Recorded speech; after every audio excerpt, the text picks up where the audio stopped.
muy buenos días. Bonjour tout le monde et bienvenue. Je suis désolée pour ces petits retards dans l'inauguration, mais on attendait les orateurs qui étaient sur le point d'arriver, donc je pense que c'était la peine de les attendre pour commencer cette journée. Je suis contente, c'est un honneur pour moi d'ouvrir cette journée internationale contre les mutilations génitales féminines. J'espérerais que ceci serait la dernière journée, mais malheureusement, il y a des données qui nous montrent qu'il est bien important de connaître la réalité qui nous frappe, qui nous interpelle pour lutter ou pour continuer de lutter contre les mutilations génitales féminines en tant qu'objectif prioritaire. Je vais vous présenter les personnes qui sont avec moi. Je pense qu'il n'y a pas besoin de les présenter, mais je vais le faire quand même. Je commence par Estrella Rodríguez-Pardo, qui est la directrice générale d'intégration et attention humanitaire du ministère du Travail, Immigration et Sécurité sociale, et Ascension Iglesias Redondo, qui est la présidente de l'UNAF. Je reconnais d'emblée le travail qu'ils ont mené. Parmi d'autres choses, ce sont les motifs qui nous ont amenés à nous rencontrer aujourd'hui ici. Il y a un appel fait par les Nations Unies pour l'adoption de davantage d'options pour mettre un terme aux mutilations génitales féminines et pour donner des droits humains à toutes les femmes et filles. Nous sommes dans le cadre de l'agenda 2030, un espace de travail commun international encadré par cet accord des Nations Unies qui a été signé par l'Espagne parce que l'Espagne voulait être évaluée en termes de l'engagement vis-à-vis de l'agenda 2030, l'objectif numéro 5 de l'agenda 2030, l'égalité de genre, et dans les buts 5.3, le but est d'éradiquer toute pratique nocive comme les mutilations génitales féminines. Et donc, on est bien aligné avec l'agenda 2030. Et pas seulement avec l'objectif 5, mais aussi avec l'objectif 4, l'éducation de qualité, et l'objectif 3, bien sûr, qui est la santé et le bien-être. Il y a un énorme besoin pour éradiquer ces fléaux, de renforcer la connaissance des droits humains, des droits de l'homme, des droits humains, qui s'attachent à l'éducation et à l'égalité parce que c'est la condition pour éradiquer l'inégalité et de ces fléaux. Et nous sommes convaincus que c'est complètement faisable. Nous avons des données qui nous donnent de l'espoir, mais même s'il y a de l'espoir, l'engagement de beaucoup d'organismes, beaucoup d'organes, l'Organisation mondiale de la santé, etc. Comme, par exemple, cette organisation qui a organisé cette journée, il y a quand même des données qui nous montrent qu'il y a des choses qui doivent s'améliorer dans beaucoup de sens. Je vais vous donner quelques exemples ou quelques données des Nations Unies. Il y a 200 millions de filles mutilées partout dans le monde. Aujourd'hui, 3 millions de filles voient ses génitales mutilées, ses génitaux mutilés, pardon. 44 millions ont souffert l'ablation en Indonésie, Guinée et Mauritanie. Entre les filles ou les femmes entre 15 et 49 ans, sont Djibouti, Égypte et Somalie sont les plus touchés. Et un grand pourcentage des filles et des femmes sont soumises à l'ablation. Il y a aussi des complications, des complications hémorragiques, un risque accru de mort. Donc il faut bien insister, bien persévérer afin de créer cette réalité qui est l'éradication de la mutilation génitale féminine. Et en tant qu'AECID, nous avons mis l'accent pendant des années, nous avons fait l'effort de discriminer positivement dans l'aspect de genre, la perspective de genre dans les politiques de développement. Et nous avons donc introduit ces regards face à face et pratiques, cet attentat, cette attente contre les droits des femmes. Donc, nous allons y poursuivre. Nous l'avons inclus dans notre plan directeur et dans nos programmes régionaux. Et je réaffirme donc notre engagement vis-à-vis de cette action. Il y a beaucoup de membres de l'agence, du comité de direction, comité de pilotage et la table intersectorielle de genre. Il est donc intéressant pour moi de vous écouter, de partager le débat avec vous.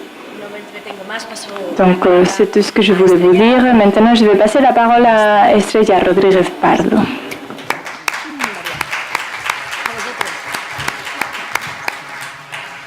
Muchísimas gracias a Ina por la acogida. Merci à Ina de votre accueil. Bonjour tout le monde. Donc d'abord, je vais remercier l'UNEF de m'avoir invité à participer à cette inauguration. Merci de les avoir organisés. Je vous félicite et on vous soutient grâce au ministère du Travail, le Fonds d'asile pour les migrations et l'aide humanitaire. Donc c'est bien un fléau et il faut lutter contre lui. Il y a par exemple un projet de prévention et intervention face aux mutilations génitales féminines avec des actions de formation, sensibilisation et prévention. Le gouvernement de l'Espagne, comme la directrice de l'agence l'a dit, et spécifiquement le ministère, très conscient de l'importance des SOS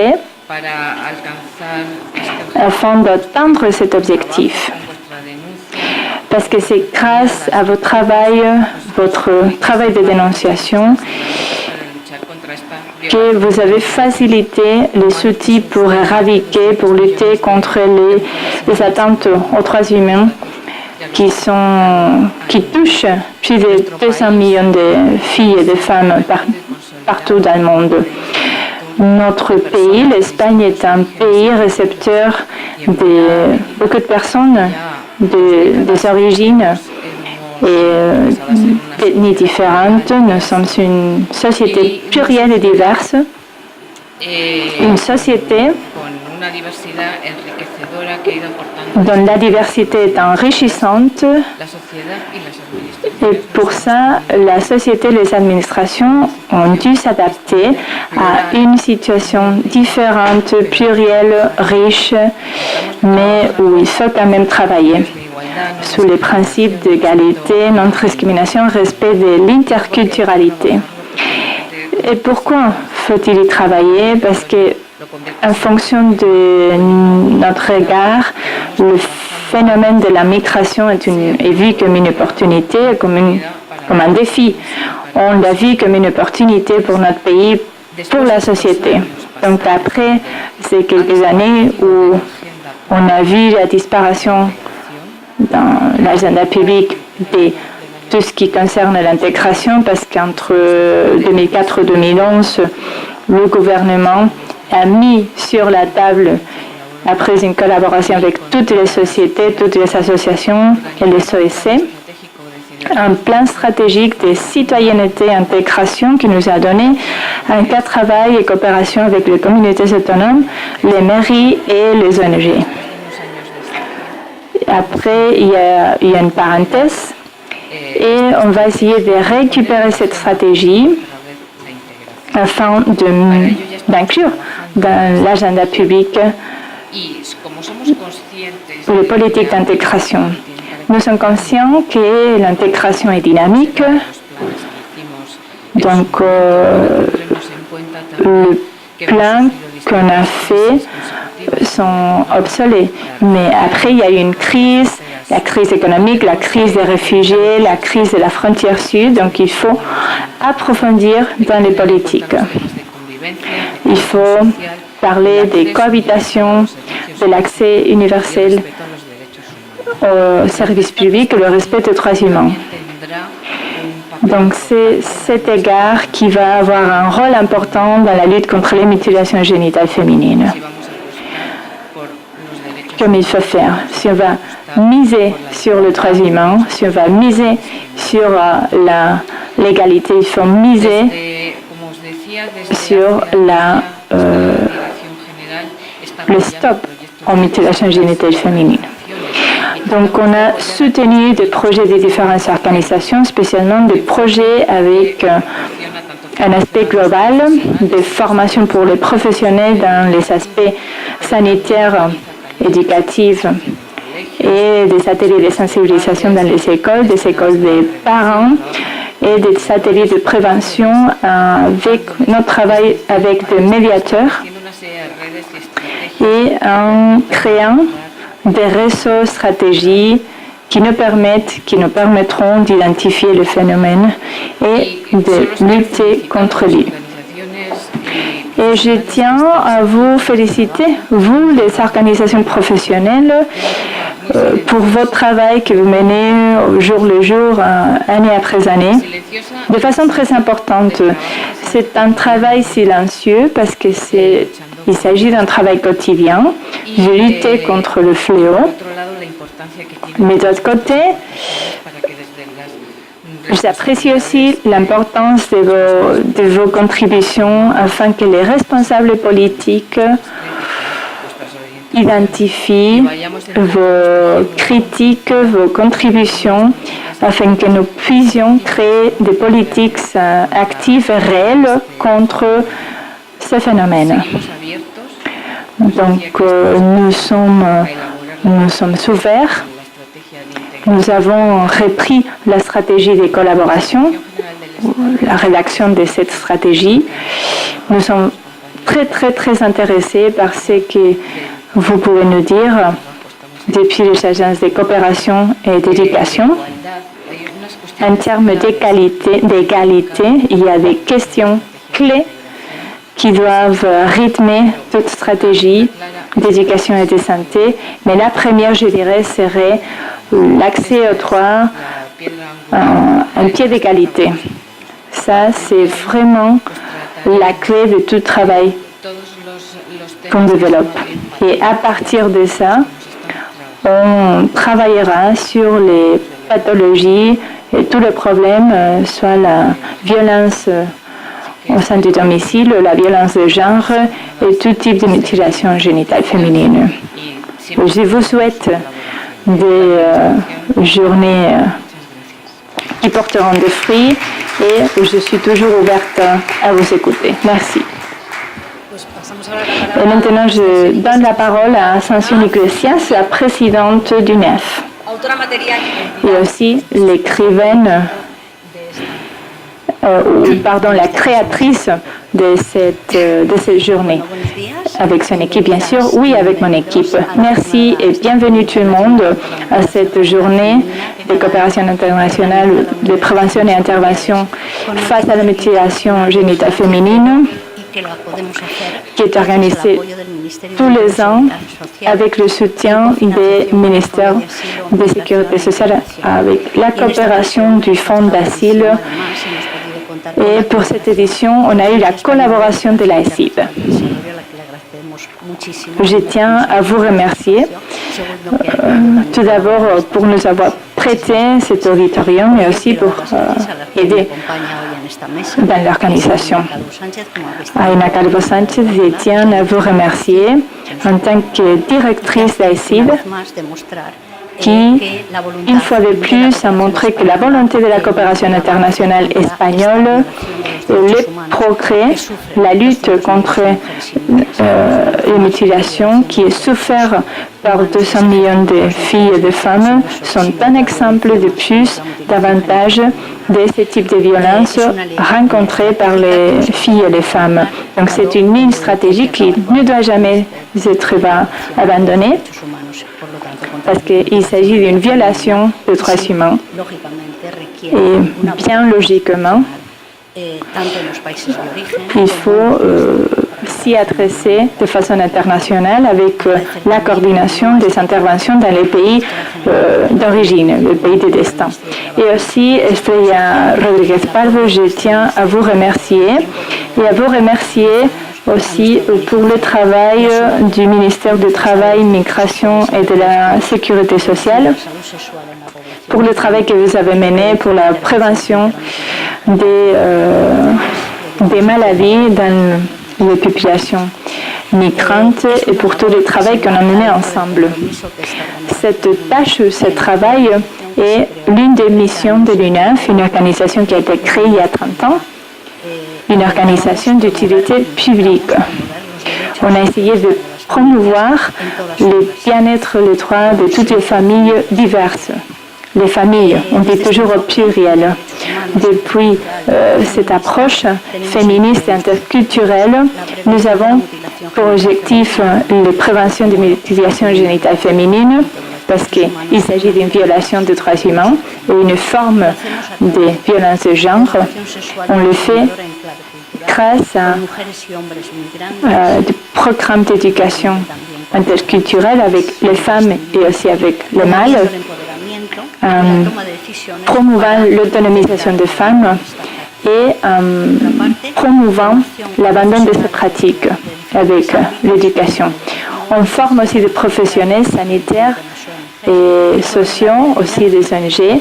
On leur raconte la réalité, c'est que la réalité, depuis une approche toujours féministe interculturelle afin d'intervenir depuis l'écoute et le respect en évitant des stéréotypes et en offrant des outils pour mener cette approche de prévention. On essaye de renforcer la coordination entre les agents et le travail en réseau avec d'autres entités parce que pour moi c'est la clé. On est devenu des intégrants du réseau européen parce que nous pensons que c'est uniquement à travers le travail en réseau qu'on peut éradiquer ce fléau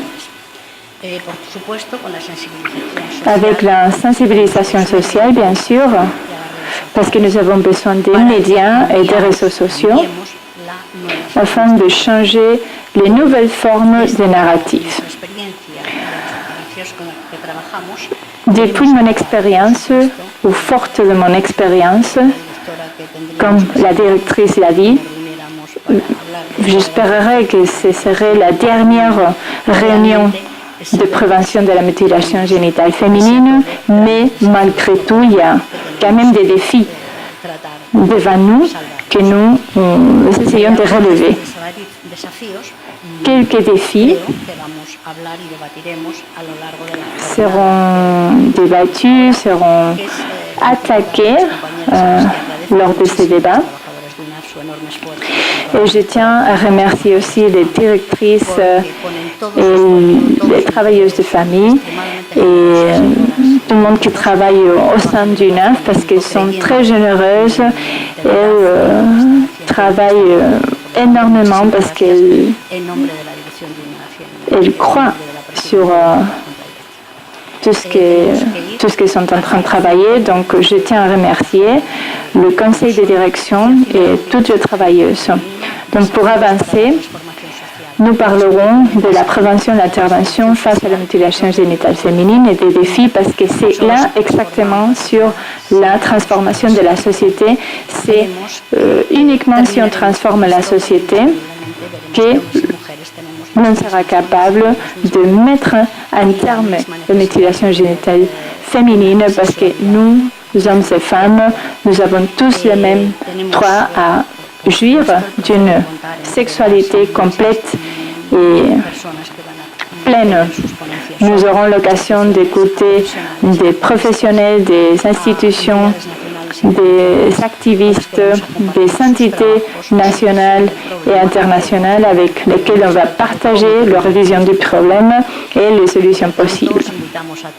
Je vous invite donc à y participer parce que bien sûr sans vous, cette journée ne serait pas possible.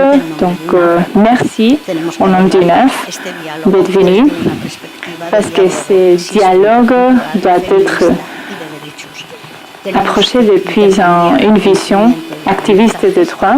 Il faut changer de bonnes pratiques et des apprentissages parce qu'il faut lutter pour un monde sans violence et sans discrimination pour le fait tout simplement d'être femme ou fille. Un monde où le respect des droits humains est garanti, où la mutilation génitale féminine n'existe pas. Donc, merci beaucoup de tout mon cœur et j'espère que cette journée sera un outil pour la fin de ces fléaux. Merci beaucoup. Pues nada más, damos por finalizada esa clausura. Ahora empieza. Ceci est la fin de la séance d'inauguration et maintenant c'est parti pour les débats. Merci de nous accompagner. Et donc je tiens à vous souhaiter bonne chance.